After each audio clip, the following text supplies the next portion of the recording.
Hey guys, so I'm standing outside my new home. For those that don't know, over the past couple of years, my wife and I were building a home here in Tampa, Florida. When we moved from New Jersey to Tampa, that home didn't work out because of mold issues, unfortunately. And so we got this other home that we just closed on this past week. And we knew about some issues. We had enough room in the budget. We got a good deal on this house to be able to fix those issues, thankfully.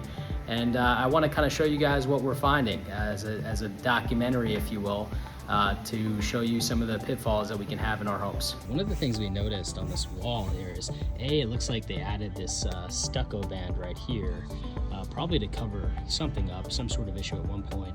But you can also kind of see the discoloration right here, which tells us there's been some sort of water situation here. Windows also don't look like they're in great shape, so those are part of the program to replace. But I want to show you guys what the inside of this wall looks like, because when I saw that discoloration, we immediately spec'd it out to open it up. And let me show you what it looks like on the inside. So this is the inside of this wall that we opened up. Pretty crazy if you look at it. Just a little bit of discoloration. You can see how it's impacting the inside. We also have termite damage here, as you can kind of see. And termites like moisture, so where there's moisture, and you live in a climate where there's termites on a wood framed house here, you'll have some issues here. As you can see, more termite damage here and here. Pretty interesting. It doesn't look like this water actually was coming in from the window, although it's possible, but definitely the outside is a problem, and you can see that kind of extending here. And if we look over here, similar issue here. I mean, look, this is so bad that the wood is literally falling apart. Look at that. This is actually the stucco itself right here. So all this is gonna have to be rebuilt, unfortunately.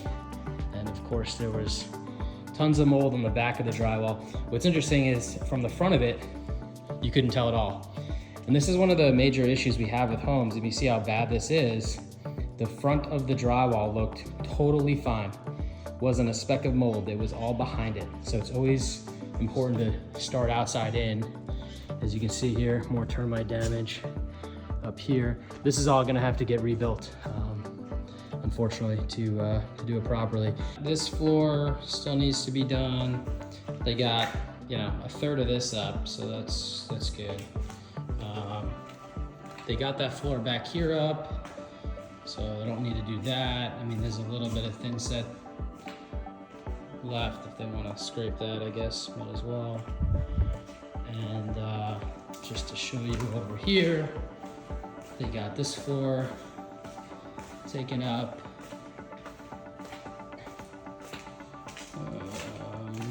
Very little thin set here, and they didn't get to that. So they got a good amount of work done. Small little punch list still, but I think they got a majority of the work done that we can open up here. And continuing along the conversation here, we got some rusted corner beads here, which obviously rust is indicative of moisture. We're going to be opening up this wall too. This is an unfortunate find. Not surprising, it's right next to a chimney. Also, as you can see here, there's very little air gap between the flooring and the actual drywall itself. While this slab looks pretty dry, the concern is that there is natural vapor diffusion that happens. I obviously can't see what the vapor barrier looks like below this, but certainly we want to probably have a better air gap here. It's, in some spots it's almost touching the floor. So out here we have this flat roof, and I guess I'll go outside real quick and show you guys.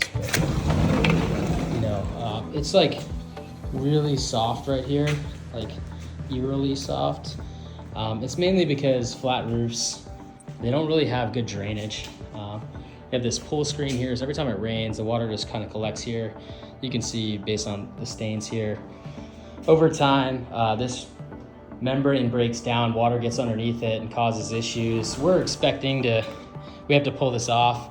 We're expecting to find some rotted wood here that'll have to be replaced, unfortunately. I'm sure some mold too. Luckily, this space right here is outside, so it's not like it's causing damage inside, which is great.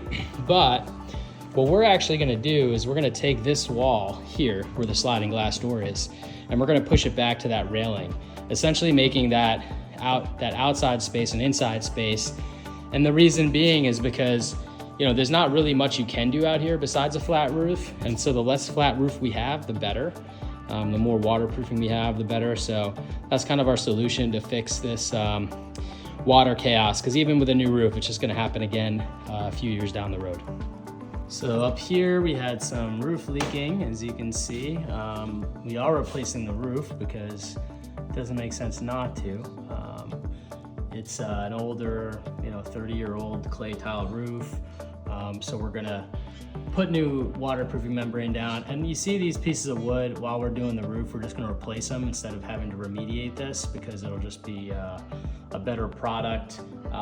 Sometimes if you're not doing the roof, you remediate, because to remove the roof and redo it would be costly.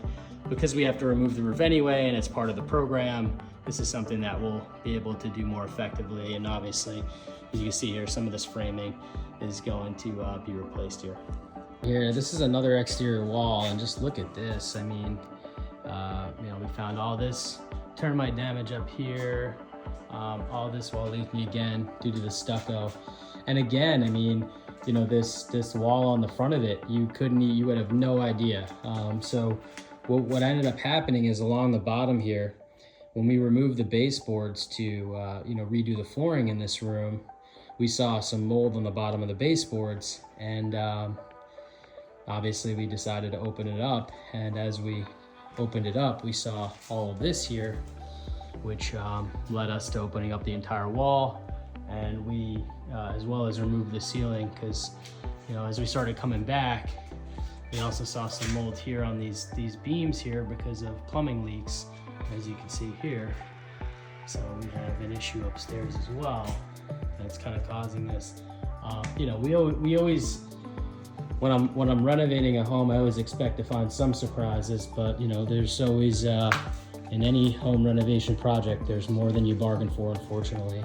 And you can see all this termite damage up here too. So, what we had suspected to find a little bit of mold, this whole wall now needs to be rebuilt. So, some of the unanticipated surprises that you find along the way, even though I am, a mold expert here, none of us have X-ray vision. And so we, unfortunately, have to see what we find.